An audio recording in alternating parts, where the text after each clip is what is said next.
नमस्कार, खबरों का पंचनामा देख रहे हैं और मैं हूं आपके साथ दिव्या सिंह। हम लेकर आए हैं देश और दुनिया की 5 बड़ी खबरें, जिस पर चर्चा के लिए हमारे साथ स्टूडियो मौजूद हैं कैपिटल टीवी के editor in chief doctor Manish Kumar. Doctor साहब, स्वागत है आपका। धन्यवाद। सबसे पहले एक नजर आज की टॉप हेडलाइंस पर। झारखंड में पीएम मोदी ने विपक्ष पर किया बड़ा हमला। बोले कांग्रेस जेएमएम की वजह से घुसपैठिए छीन रहे रोजी रोजगार, झारखंड की पहचान बदलने की हो रही साजिश। महाराष्ट्र से केंद्रीय गृह मंत्री अमित शाह का ऐलान। डंके की चोट पर वक्फ कानून में संशोधन करेगी मोदी सरकार, कभी नहीं होगी 370 की बहाली। प्रदूषण को लेकर एलजी ने दिल्ली सरकार पर लगाया गंभीर आरोप। बोले केजरीवाल नहीं चाहते थे साफ हो यमुना, इसलिए रुकवा दिया काम। बुलडोजर एक्शन पर सुप्रीम कोर्ट ने लगाई रोक। बोला अफसर जज नहीं बन सकते। पूरे देश के लिए जारी की 15 गाइडलाइन। प्रॉपर्टी तोड़ने से 15 दिन पहले देना होगा नोटिस। बांग्लादेश में सरकार के खिलाफ विरोध प्रदर्शन जारी, फिर भी नहीं सुधर रही यूनुस सरकार। भारत के सबसे बड़े कारोबारी के खिलाफ खोला मोर्चा। सबसे पहली खबर में बात पीएम मोदी की। आज झारखंड में पहले चरण की वोटिंग हुई। 43 सीटों पर वहां की जनता ने जमकर मतदान किया। इस बीच झारखंड के सारठ में पीएम मोदी चुनावी जनसभा करने पहुंचे और एक बार फिर रोटी बेटी और माटी का नारा बुलंद कर दिया और कांग्रेस जेएमएम आरजेडी के गठबंधन पर खूब निशाना साधा। प्रधानमंत्री ने घुसपैठी का मुद्दा उठाते हुए कहा कि झारखंड के गौरव और यहां की पहचान को कभी मिटने नहीं दिया जाएगा। उन्होंने कहा कि हमारा तो एक ही मंत्र है, हमने झारखंड बनाया है, इसे हम ही संवारेंगे। पीएम मोदी ने कहा कि आज झारखंड की पहचान बदलने की बहुत बड़ी साजिश रची जा रही है। प्रधानमंत्री ने कांग्रेस जेएमएम पर घुसपैठियों के लिए रातों रात पक्के कागज बनाने का आरोप लगा दिया। उन्होंने कहा कि आदिवासी बेटियों को शादी के नाम पर ठगा गया और उनकी जमीन हड़प ली गई। इस घुसपैठियों ने यहाँ के लोगों का रोजगार छीना और रोटी भी छीन ली। आज तो खूब आग बबूला हो गए हैं। देखिए, प्रधानमंत्री मोदी आज पहले बिहार गए, दरभंगा में एम्स का शिलान्यास किया। वहाँ नीतीश कुमार भी थे। नीतीश कुमार पैर पे गिर गए, फिर उनको रोका गया कि नहीं पैर में छूइए। उसके बाद वो पहुंचे देवघर। वहाँ भारतीय जनता पार्टी के एक तेज तर्रार लीडर सांसद हैं जो पिछली बार बिना प्रचार किए हुए जीते। उन्होंने कह दिया था कि मैं इतना काम मैंने कर दिया, मैं प्रचार करने नहीं निकलूंगा, और बहुत शानदार तरीके से जीते। निशिकांत दुबे। वहां जिस तरह का डेवलपमेंट हुआ है, देवघर में भी एम्स है, एयरपोर्ट्स है, कनेक्टिविटी है, मुंबई से फ्लाइट आ रहा है, दिल्ली से फ्लाइट आ रहा है और भोले बाबा की नगरी है। तो उसके और उसके आसपास के इलाकों में प्रधानमंत्री मोदी ने ऐसा काम ही किया है कि वो सिर्फ वहां जाकर के खड़े होकर भाषण दे देंगे, लोग समझ में आ जाएगा भाई किससे वोट करना है। झारखंड में जिस तरीके से आज बम्पर वोटिंग हुई है, वो आज तय हो गया कि वापस हेमंत सोरेन की सरकार नहीं आ रही है। बहुत ही शर्मनाक हार की ओर कांग्रेस पार्टी, राहुल गांधी और हेमंत सोरेन उसके ओर अग्रसर हो रहे हैं। जी, वहीं महाराष्ट्र में केंद्रीय गृह मंत्री अमित शाह ने हुंकार भरते हुए कहा कि डंके की चोट पर नरेंद्र मोदी सरकार वक्फ बोर्ड कानून में संशोधन करेगी, चाहे कुछ भी हो, और उसके बाद कोई भी निजी भूमि को वक्फ संपत्ति घोषित नहीं कर पाएगा। शाह ने कहा कि महाविकास अघाड़ी बदलाव के खिलाफ है, लेकिन वक्फ बोर्ड के संबंध में कानून में संशोधन का विधेयक जल्द ही संसद में पारित किया जाएगा। भाजपा नेता ने कहा कि कुछ दिन पहले कांग्रेस शासित कर्नाटक में गांव के गांव वक्फ की संपत्ति घोषित कर दिए गए। कई मंदिर, लोगों के घर, किसानों की जमीन भी वक्फ की संपत्ति घोषित कर दी गई, लेकिन वक्फ बोर्ड कानून में संशोधन के बाद आपकी जमीन वक्फ नहीं ले सकता। साथ ही कहा कि जम्मू कश्मीर में अनुच्छेद 370 की बहाली कभी नहीं होगी। आज तो क्लियर कर दिया मंच से। देखिए, अमित शाह, योगी आदित्यनाथ और प्रधानमंत्री मोदी इस बार उन्होंने महाराष्ट्र के अंदर हेड ऑन लिया है मुस्लिम अपीजमेंट के मुद्दे को। No nonsense. आप देखिए, मुस्लिम संगठन भारतीय जनता पार्टी को नुकसान पहुंचा रहे थे जब तक कि अंदर अंदर काम कर रहे थे। अभी चिट्ठी लिख रहे हैं कि 17 मेरी मांगे हैं। उद्धव ठाकरे जी, कांग्रेस पार्टी और शरद पवार इन 17 मुद्दों के ऊपर हमें एश्योरेंस दें। तब हम आपको समर्थन देंगे।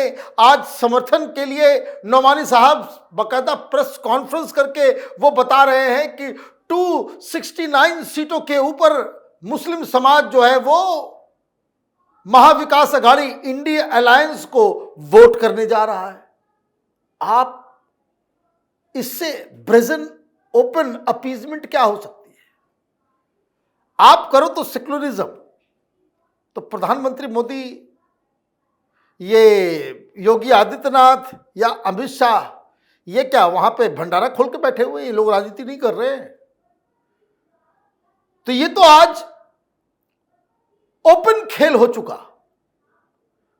तो वक्फ का भी मसला आएगा, 370 का आएगा, यूसीसी का भी आएगा, राम मंदिर का भी आएगा, क्योंकि ये राहुल गांधी वो थोड़ा जरूरत से ज्यादा अपने आप को स्मार्ट समझ रहे थे कि मुसलमानों को अंदर अंदर अंदर अंदर इकट्ठा कर लो, हिंदुओं को तोड़ दो और चुनाव जीत जाओ।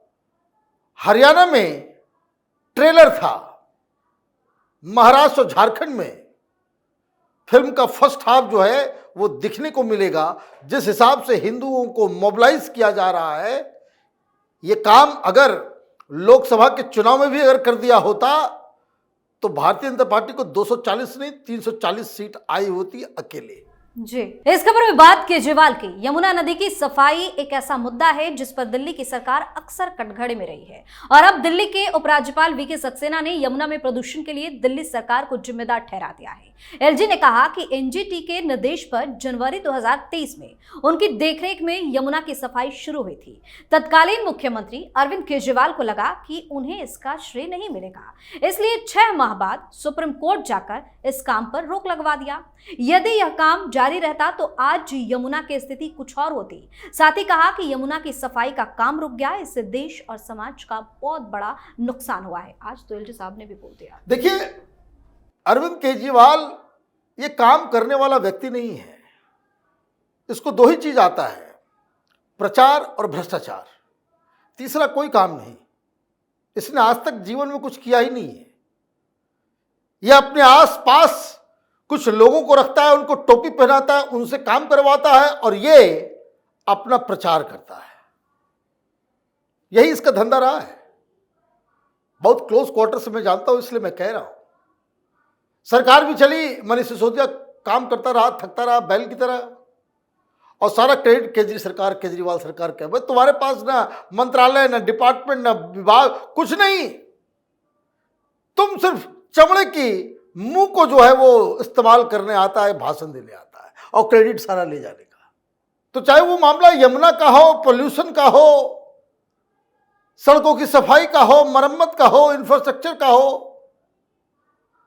भाई इसने तो कोई काम किया नहीं। जो कुछ भी चल रहा है वो शीला दीक्षित के समय से ही चलता चला आ रहा है। हमने तो नहीं देखा कोई मेगा इंफ्रास्ट्रक्चर प्रोजेक्ट जो है इसने लॉन्च किया हो। शराब घोटाला इसने बड़े कर दिए।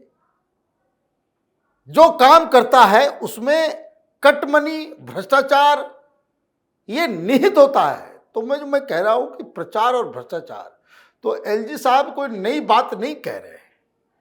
एलजी साहब बस एक घटना के बारे में बता रहे हैं कि ये सुप्रीम कोर्ट चला गया था। ये किसी को न काम करने देगा न काम होगा। जब तक ये आदमी रहेगा, दिल्ली की सरकार इसी तरीके से सिर्फ प्रचार और भ्रष्टाचार करते रहेगी। और अब बात बुलडोजर एक्शन की। बुलडोजर एक्शन पर फैसला सुनाते वक्त सुप्रीम कोर्ट ने कमेंट किया कि घर सबका सपना होता है, ये वर्षों का संघर्ष और सम्मान की निशानी। अगर घर गिराया जाता है तो अधिकारी को साबित करना होगा कि यही आखिरी रास्ता था। अफसर खुद जज नहीं बन सकते। जस्टिस BR गवई और जस्टिस KV विश्वनाथन की बेंच ने बुलडोजर एक्शन पर पूरे देश के लिए 15 गाइडलाइन जारी की। अदालत ने कहा कि अगर घर गिराने का फैसला ले लिया गया तो 15 दिन का समय दिया जाए। घर गिराने की कार्रवाई की वीडियोग्राफी जरूरी है। अगर कोई अफसर गाइडलाइन का उल्लंघन करता है तो वो अपने खर्च पर दोबारा प्रॉपर्टी का निर्माण कराएगा और मुआवजा भी देगा। अब सुप्रीम कोर्ट के फैसले के बाद आगे क्या होने वाला है? भाई सुप्रीम कोर्ट कह रहे हैं कि भाई अच्छी बात है कि घर जो है आदमी का आखिरी आशियाना होता है, लेकिन घर अपना भी तो होना चाहिए। सरकार की जमीन पर, पार्क के अंदर, हाँ, रेलवे की जमीन पर घर बना लो तो घर आपका हो गया। क्या मजाक चल रहा है देश के अंदर में? भाई आप घर किसे कह रहे हैं? तो नियम कानून को उठा के फेंक दीजिए देश के अंदर। हम भी जाकर के सुप्रीम कोर्ट के हाथे में जाकर के एक दो कमरा बना लें, फिर चलता रहेगा केस, सिविल सूट। जज साहब को मालूम है कितने साल तक चलते हैं। मेरे जीते जी तो वो सूट के ऊपर फैसला आएगा नहीं। कमाल कर दिया भाई। बुलडोजर चलाया जा रहा है इलीगल कंस्ट्रक्शन के ऊपर। अगर कहीं बुलडोजर चल रहा है, फैसला यह होना चाहिए कि अगर घर इलीगल नहीं है तो गवर्नमेंट की कोई ताकत नहीं उसके ऊपर बुलडोजर चला सकती है। और अगर घर इलीगल है तो बुलडोजर चलने से पहले उन तमाम अधिकारियों को भी सस्पेंड करना चाहिए कि जिसकी आंखों के नीचे, जिसके अधिकार क्षेत्र के अंदर इस तरह का इलीगल कंस्ट्रक्शन हो रहा है, तब तो न्याय होता। ऐसी खबर फैला दी, अब बुलडोजर नहीं चलेगा, पत्थर चलेंगे। यही गवई साहब के पास आ जाएगा कि भाई मुसलमान पत्थर मार रहे हैं, हाथ पर फूल जाएंगे, इनके हाथ पर फूल जाएंगे। न्याय की अजीबोगरीब परिभाषा देखने को मिल रही है। अजीबोगरीब। यही सुप्रीम कोर्ट में जाती है नुपुर शर्मा, तो उनको डांटा जाता है, गालियां दी जाती है। लोग नाराज होते हैं, सोशल मीडिया में जजेस को गालियां पड़ती हैं, तो फिर जाकर के उनको जो है कुछ राहत मिलती है। इस देश के अंदर में सरतन से जुदा भी हो रहा है, हिंदुओं के ऊपर हमला भी हो रहा है, लेकिन उससे कलेजा किसी का नहीं फटता। तो ये सुप्रीम कोर्ट का फैसला है। वैसे मैं आपको बता दूं, इतनी बातें तो मैंने कह दिया, इन आदेशों के बावजूद भी योगी का बुलडोजर रुकेगा नहीं। जी, आखिरी खबर में बात बांग्लादेश की। बांग्लादेश सुधरने का नाम नहीं ले रहा। बिजली संकट के चलते देश के उद्योग धंधे चौपट हो रहे हैं और अब वह अपनी हालत और पतली करने पर तुला हुआ है। बांग्लादेश के सुप्रीम कोर्ट के एक वकील ने हाई कोर्ट में एक जनहित याचिका दायर की है। इस याचिका में मांग की गई है कि अदालत अंतरिम सरकार को भारत के अडानी ग्रुप के साथ हुए बिजली समझौते को रिव्यू करने या रद्द करने के निर्देश दे। बता दें कि बांग्लादेश में यूनुस सरकार के खिलाफ जमकर विरोध प्रदर्शन हो रहे हैं। एक तरफ मजदूरों ने टाइम पर अपनी सैलरी की मांग को लेकर अल्टीमेटम दिया है, तो दूसरी तरफ शेख हसीना के समर्थकों ने हल्ला बोल दिया है, जिसने यूनुस सरकार के रातों की नींद को हराम कर दिया है। आखिर क्या चाहते हैं यूनुस? बस हो गया, 3 महीने के अंदर ही सारा खेल कांड चालू हो गया, क्रांति आ गई। मुझे तो जब भी मैं बांग्लादेश के बारे में पढ़ता हूँ, मुझे वो चेहरे याद आते हैं। ये रवीश कुमार, अजीत अंजुम, इस तरह के जो जंतु लोग हैं, और नाच रहे थे कि डेमोक्रेसी आ गई, डेमोक्रेसी आ गई। और ये लोगों का वीडियो देखने वाले कांग्रेस के कुछ नेता वो भी पागल हो गए, अब हिंदुस्तान में भी हो सकता है। यही करवाना चाह रहे थे। मजदूरों को सैलरी नहीं मिल रही, रिक्शा चलाने वाले लोग सड़कों के ऊपर आ गए, इकोनॉमी डाउन हो गई, 16% से ज्यादा वहां महंगाई का दर हो गया, वहां पे सारी इंडस्ट्रीज बंद हो रही हैं, वापस ये लोग चले गए, बिजली नहीं मिल रही, अंधकार। और बाढ़ अभी जो आया था, जो लोग, अब ठंड आने वाला है, बाढ़ में जिन लोगों के घर टूटे, बर्बाद हुए, उनके सिर पे छत नहीं है, और ये लोग नाच रहे थे बस इसलिए कि शेख हसीना मोदी की दोस्त है। That was the only reason. ये लोग अपने पैथोलॉजिकल हेट की वजह से, how they are blinded, Modi से घृणा करते करते ये सब लोग इतने अंधे हो चुके हैं, इनको सच और झूठ का फर्क समझ में नहीं आता। अब जाओ बांग्लादेश में मदद करो, मदद भी नहीं कर पाओगे। एक तो प्रॉब्लम इंटरनल है ही, और ऊपर उधर से ट्रंप जीत गया। भाई एक ही हो तब ना। ये प्रॉब्लम बांग्लादेश को गर्त में लेकर के जाएगा और लोग अभी तो सड़कों पे आ रहे हैं, जनता सड़कों पे आएगी।